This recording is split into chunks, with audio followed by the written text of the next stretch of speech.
오늘 우리에게 주시는 하나님의 말씀 에스겔 43장 말씀입니다.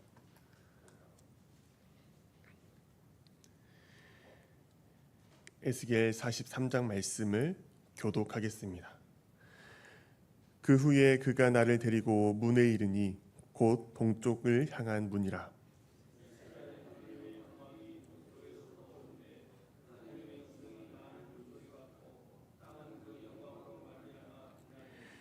그 모양이 내가 본 환상 곧 전에 성읍을 멸하러 올 때에 보던 환상 같고 그발 강가에서 보던 환상과도 같기로 내가 곧 얼굴을 땅에 대고 엎드렸더니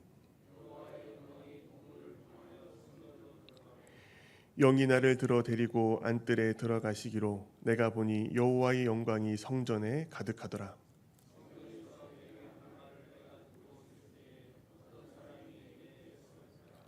그가 내게 이르시되 인자야 이는 내 보좌의 처소 내 발을 두는 처소 내가 이스라엘 족속 가운데에 영원히 있을 곳이라. 이스라엘 족속 곧 그들과 그들의 왕들이 음행하며 그 죽은 왕들의 시체로 다시는 내 거룩한 이름을 더럽히지 아니하리라.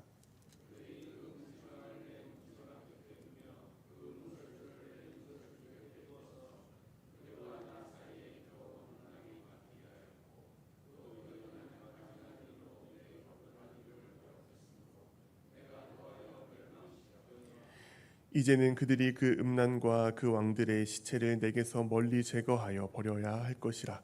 그리하면 내가 그들 가운데에 영원히 살리라.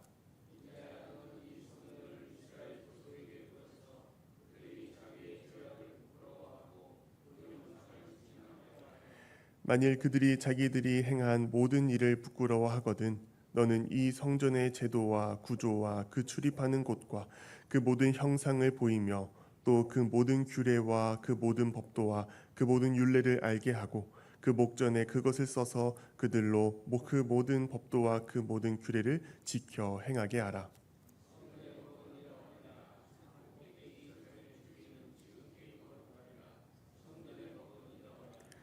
제단의 크기는 이러하니라. 한 자는 팔꿈치에서부터 손가락에 이르고 한 손바닥 넓이가 더한 것이라. 제단 밑받침의 높이는 한 척이요 그 사방 가장자리의 너비는 한 척이며 그 가로 둘린 턱의 너비는 한 뼘이니 이는 제단 밑받침이요.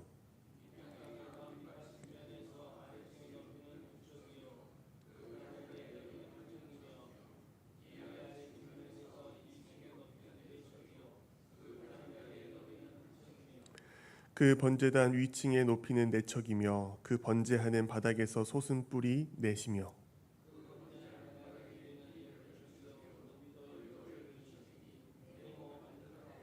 그 아래층의 길이는 14척이요 너비는 14척이니 네모 반듯하고 그 밑받침에 둘린 턱의 너비는 반척이며 그 가장자리의 너비는 한 척이니라.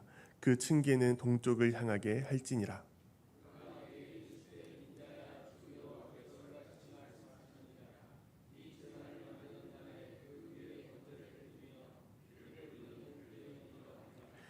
주 여호와의 말씀이니라. 나를 가까이하여 내게 수종드는 사독의 자손 레위 사람 제사장에게 너는 어린 수송아지 한 마리를 주어 속죄 제물을 삼되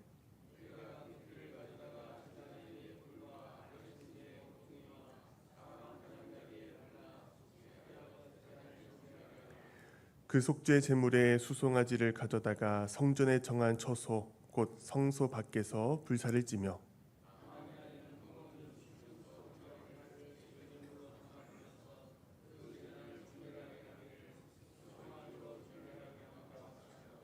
정결하게 하기를 마친 후에는 흠없는 수송아지 한 마리와 때 가운데에서 흠없는 순양 한 마리를 드리되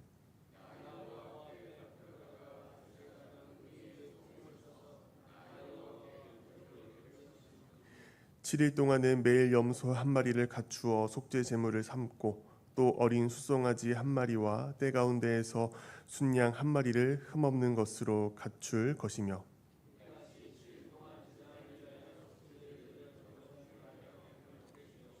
함께 읽겠습니다. 이 모든 날이 찬 후 제8일과 그 다음에는 제사장이 제단 위에서 너희 번제와 감사제를 드릴 것이라. 그리하면 내가 너희를 즐겁게 받으리라. 주 여호와의 말씀이니라. 아멘. 오늘 에스겔 43장 말씀을 통하여 하나님의 마음과 하나님께서 우리를 향한 뜻을 깨달아 알아가는 귀한 은혜의 시간이 되기를 간절히 소망합니다. 에스겔 43장 말씀에서도 40장부터 시작되었던 에스겔의 성전 환상이 이어지고 있습니다. 환상이 시작되었던 40장부터 어제 살펴본 42장 말씀까지 하나님께서는 에스겔에게 새 성전의 외부와 내부의 모양과 규모에 대한 환상을 보여주셨습니다. 이 환상을 통하여 하나님과 이스라엘 백성들의 언약이 회복되고 또한 그들이 하나님의 백성으로 다시금 초청받는 감격스러운 회복의 장면을 우리는 살펴보았습니다. 이어지는 43장의 본문은 패역한 이스라엘 백성들 때문에 또한 그들의 잘못 때문에 성전에서 떠났던 여호와의 영광이 다시금 새 성전 안으로 들어오는 장면을 우리에게 보여주고 있습니다. 에스겔 43장은 크게 세 부분으로 나눌 수 있는데요. 1절부터 5절은 여호와의 영광이 성전에 다시 임하시는 장면, 6절부터 12절은 하나님의 임재가 주는 회개의 촉구와 또한 여호와의 규례를 따를 것을 말하는 촉구, 또한 13절 이하에서는 새롭게 드려질 예배의 중심인 제단에 대한 규례들을 우리에게 보여주고 있습니다. 먼저 2절 말씀을 보시면 이스라엘 하나님의 영광이 동쪽에서부터 오는데 하나님의 음성이 많은 물소리 같고 땅은 그 영광으로 말미암아 빛난다라고 말씀하고 있습니다. 에스겔 10장 말씀을 보시면 하나님의 영광이 타락하고 패역한 이스라엘 백성들을 떠나시는 장면이 등장합니다. 이때도 그 하나님의 영광은 성전 동문을 향하여 떠나셨다라고 기록하고 있는데요. 전에 떠나셨던 그 하나님의 영광이 다시금 새로운 성전의 동문을 통해 돌아오고 계신 것입니다. 하나님의 영광이 새 성전에 돌아온다는 것은 외형적으로 완공되었던 그 새 성전이 이제 그곳이 하나님께서 거하시고 임재하시는 성전이 되고 이제 정말로 성전이 완공되었다는 것을 나타내는 증거가 됩니다. 구약 성경에서 성막이나 성전이 완공되었을 때 이런 하나님의 영광이 가득 차 있다라는 표현을 자주 사용합니다. 출애굽기 40장에 모세가 하나님의 성막을 완성했을 때도 모세가 그 성막 안에 들어갈 수 없을 정도로 여호와의 영광이 성막에 충만했다라고 말씀합니다. 솔로몬이 성전을 완성했을 때도 그 언약궤를 지성소 안에 넣었을 때 제사장이 그 하나님의 영광으로 말미암아 능히 서 있을 수 없을 정도로 가득하여서 하나님의 영광이 그 성전에 가득하였다는 것을 보여주고 있습니다. 이처럼 여호와의 영광은 성전과 성막이 완공되었을 때 그 안에 가득했다라는 공통적인 특징이 있습니다. 또 한 가지 공통적인 특징이 나오는데요. 그것은 여호와의 영광이 성전에 충만했을 때 인간의 겸손함과 엎드림이 나온다라는 것입니다. 하나님의 영광 앞에서 자기를 낮추고 자기의 연약함과 자기의 부족함을 철저히 인정하는 자세가 나타난다는 것입니다. 온유함이 세상의 그 어떤 사람보다 뛰어나고 하나님과 독대하며 대화를 나누기까지 했던 모세도 성막이 완성되고 하나님의 영광이 충만하자 함부로 그 성막 안에 들어갈 수 없었다라고 말합니다. 오늘 말씀에서도 에스겔은 3절에서 여호와의 영광을 보고 곧 얼굴을 땅에 대고 엎드렸다라고 말씀하고 있습니다. 그러나 이 낮아짐은 사람의 의도로 사람의 노력으로 해서 얻어지는 것이 아니라 하나님을 바라볼 때 주어지는 낮아짐이었습니다. 하나님의 영광을 바라볼 때 내가 낮아질 수밖에 없는 그 겸손함을 느꼈다라는 것입니다. 우리는 이 말씀을 통해 중요한 교훈을 얻게 됩니다. 하나님의 영광과 인간의 욕심, 이기심, 인간의 생각은 결코 같은 공간에 머물 수 없다라는 것입니다. 하나님께서 기뻐하시지 않으시는 예배, 자기의 만족과 유익만을 추구하는 신앙은 결국 하나님의 임재를 떠나가게 만듭니다. 선지서 곳곳에서 나오는 하나님의 영광이 떠났던 이유들이 있지 않습니까? 성전이 하나님의 영광을 위한 곳이 아니라 그저 인간의 종교적 욕구를 충족하기 위한 장소가 되고, 하나님을 위한 공간이 되는 것이 아니라 인간의 만족과 유익을 위한 공간이 될 때 하나님은 그곳에 머물지 않으시고 떠나신다라는 것입니다. 그러나 반대로 우리가 자신의 욕심을 내려놓고 겸손한 마음으로 하나님 앞에 엎드리며 하나님께서 교회의 주인 되시고 예수 그리스도께서 교회의 머리가 되신다라는 거 고백할 때 하나님의 영광이 충만하게 되는 것을 우리는 바라보게 됩니다. 하나님께서 보여주신 새로운 성전의 환상은 그저 외형의 완성으로 끝나지 않습니다. 42장의 말씀으로 끝나지 않습니다. 아무리 완벽하게 측량되고 아무리 보기 좋게 완공된다고 하고 지어졌다고 하더라도 하나님의 영광이 그 성전에 임재하지 않고 하나님께서 주인되지 않으시면 그 성전은 아무런 의미가 없고 그저 건물에 불과하다라는 것입니다. 진정한 성전의 회복은 단순의 건물의 물리적인 복원이나 외형적인 부흥이 아니었습니다.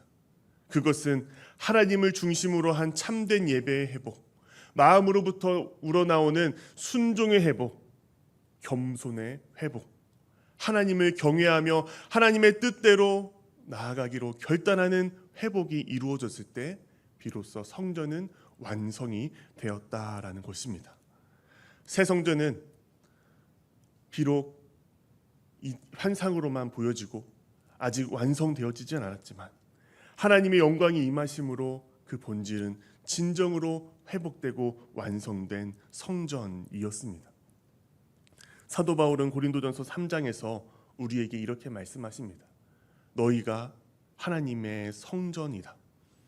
사도 바울은 고린도전서 3장에서 우리에게 너희가 성전이다라고 말한 것은 우리가 실제로 성령 하나님이 내주하시는 산 성전이 되었기 때문입니다. 이제는 우리의 마음에 하나님의 영광이 거하시고 성령님이 거하시는 귀한 성전이 되었습니다. 에스겔 43장의 말씀처럼 우리는 하나님의 영광이 가득 찬 성전의 삶을 살아가야 합니다. 그러기 위해서 우리는 끊임없이 하나님의 영광을 바라보고 하나님의 위엄 앞에 서야 합니다. 또한 매일매일 겸손히 주님 앞에 엎드리며 우리의 욕심과 이기심을 내려놓고 오직 예수 그리스도만을 우리의 삶의 주인으로 모셔야 합니다. 하나님의 영광이 떠났던 옛 성전이 아니라 하나님의 영광이 충만히 임하는 새 성전의 모습으로 우리의 삶이 변화되고 그렇게 나아가야 합니다. 우리의 개인뿐만 아니라 우리가 속한 교회 공동체가 하나님의 영광을 드러내는 거룩한 성전으로 세워지길 간절히 소망합니다. 그렇다면 성전인 우리의 삶에 하나님의 영광이 가득한 모습, 그 모습은 어떠한 모습일까요? 하나님의 영광이 임한 자들의 삶의 모습을 오늘 말씀에서는 두 가지로 표현합니다. 첫 번째는 9절부터 11절의 말씀인데요. 이 말씀에 그 하나님의 영광이 임한 이스라엘 백성들의 삶이 죄악을 떠나고 회개하고 하나님의 법도와 규례를 지켜 행하는 삶이다라고 말씀하고 있습니다. 예수 그리스도께서 이 땅에 오셔서 가장 처음으로 외쳤던 그 외침은 선포는 회개하라 천국이 가까이 왔느니라 였습니다. 회복된 이스라엘 백성들에게 주어지는 가장 첫 번째 명령도 회개였습니다. 회개의 히브리어 단어 슈브는 돌이키다, 방향을 바꾸다라는 의미를 가지고 있습니다. 죄 가운데 살아가고 죄를 향해 걸어갔던 그 발걸음을 돌이켜 하나님께로 완전히 방향을 전환하는 삶, 그 삶을 살아가는 것이 회개라는 것입니다. 이 하나님의 영광 앞에 서게 된 자들은 자신의 죄악을 명확하게 바라보고 그 죄에서 떠나 하나님의 거룩하심을 향해 나아가게 되는 것입니다. 이것은 일회적인 사건이 아니라 매일의 삶 속에서 우리의 전반적인 삶에서 지속되는 영적인 여정이 된다라는 것입니다. 그리고 또 하나님의 법도와 규례를 지킨다라는 것은 단순한 율법주의로 우리가 그 율법주의 안에서 살아가는 것이 아니라 하나님께서 우리를 부르시고 초청하신 그 사랑에 응답하는 삶입니다. 요한복음 14장 15절에 예수님은 이렇게 말씀하십니다. 너희가 나를 사랑하면 나의 계명을 지키라 라고 말씀하셨습니다. 이 말씀처럼 하나님의 영광을 경험한 자들은 자연스럽게 그분의 뜻에 순종하게 됩니다. 이것은 억지로 하는 것이 아니라 우리의 노력으로 하는 것이 아니라 우리를 향한 하나님의 사랑에 대한 응답이고 기쁨이고 특권이게 되는 것입니다. 두 번째로 하나님의 영광이 충만한 삶을 살아가는 자들은 예배자의 삶을 살아갑니다. 본문 13절 이하에서는 새성전에서 드려질 예배를 위한 여러 기구들, 그리고 특히 번제단의 모양과 크기, 제사와 관련된 구례들을 우리에게 세밀하게 기록해주고 있습니다. 이것은 단순히 제도적인 그 예배의 절차를 설명하는 것을 넘어서 그들이 어떻게 거룩한 예배자로 살아가야 하는지를 보여주는 하나님의 말씀입니다. 히브리어로 섬김이라는 단어는 아바드라는 단어입니다. 이 섬김의 단어는 단순한 봉사나 업무의 개념을 넘어서 경배하다, 예배하다라는 의미를 포함하고 있습니다. 즉 이 말씀은 제사장이 성소에서 하나님을 섬기는 행위는 곧 예배 그 자체였다라는 것입니다. 섬김과 예배는 분리된 개념이 아니라 하나인 개념이라는 것입니다. 즉 우리의 삶을 하나님의 뜻을 따라 살아가며 우리의 삶이 하나님을 섬기는 삶을 살아가는 그 자체가 예배다라는 것입니다. 하나님의 영광이 임하면 사람은 자연스럽게 하나님께 엎드리고 하나님을 섬기는 삶을 살아갈 수밖에 없습니다. 우리의 전인격적인 경외와 복종, 우리의 모든 삶의 방향이 하나님께로 향하게 된다라는 것입니다. 에스겔이 하나님의 영광을 바라보았을 때 얼굴을 땅에 대고 엎드렸던 것처럼 하나님의 임재를 체험한 사람, 하나님의 영광이 충만한 사람들은 이전과 같이 살아갈 수 없고 온전히 하나님이 중심이 되고 하나님을 섬기는 삶을 살아가게 된다라는 것입니다. 신약에서 이러한 예배의 개념을 로마서 12장 1절에 이렇게 말씀합니다. 그러므로 형제들아 내가 하나님의 모든 자비하심으로 너희를 권하노니 너희 몸을 하나님이 기뻐하시는 거룩한 산 제물로 드리라. 이는 너희가 드릴 영적 예배니라. 즉 예수 그리스도를 통해 새롭게 된 우리는 하나님의 성전되어서 하나님의 영광이 충만한 우리는 우리의 몸, 삶 전체를 하나님께 드리는 산 제물로 나아가야 한다는 것입니다. 우리의 삶 전체가 예배가 되어야 한다는 것입니다.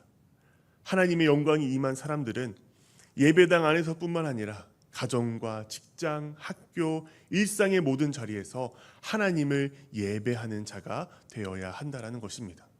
우리의 말, 우리의 태도, 우리의 마음, 우리가 사람들을 대하는 그 모습, 그 모든 것들이 하나님께 드리는 영적 제사가 된다는 것입니다. 우리는 예배의 자리에서뿐만 아니라 우리의 삶의 전체에서 하나님의 성소가 되고 우리의 존재 전체가 예배의 제물이 되는 사람이 된다라는 말의 뜻입니다. 우리는 예배 드리는 자에서 그치지 않고 예배자가 되어야 합니다. 하나님의 영광이 우리 가운데 임하시면 우리의 시간과 에너지, 감정, 관계, 말, 행동 모두가 살아있는 예배가 되어야 한다라는 뜻입니다.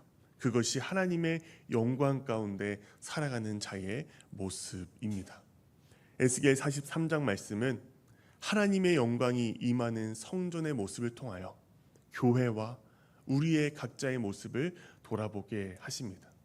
우리의 성전, 우리의 교회가 하나님께서 주인이 되시는지, 하나님의 성전이 된 우리의 삶이 하나님의 뜻을 따라 하나님께 순종하며 겸손한 마음으로 살아가는지 그것을 돌아보게 합니다. 오늘 하루를 살아가시면서 우리 주인 되시는 하나님께 겸손한 마음으로 살아가시는 저와 여러분 되길 간절히 바랍니다. 하나님께서 주인이 되시고 하나님께서 우리의 삶을 이끄시는 주관자 되시며 겸손하게 하나님을 붙들고 살아가는 저와 여러분 되길 간절히 바랍니다. 또한 우리의 삶이 예배자의 삶, 또한 하나님께 회개하고 또 하나님의 규례와 율례를 따르는 삶, 그런 삶이 되어서 우리의 삶을 통하여서 하나님께서 영광 받으시고 예수 그리스도의 향기가 흘러나가는 그런 삶이 되기를 간절히 소망합니다.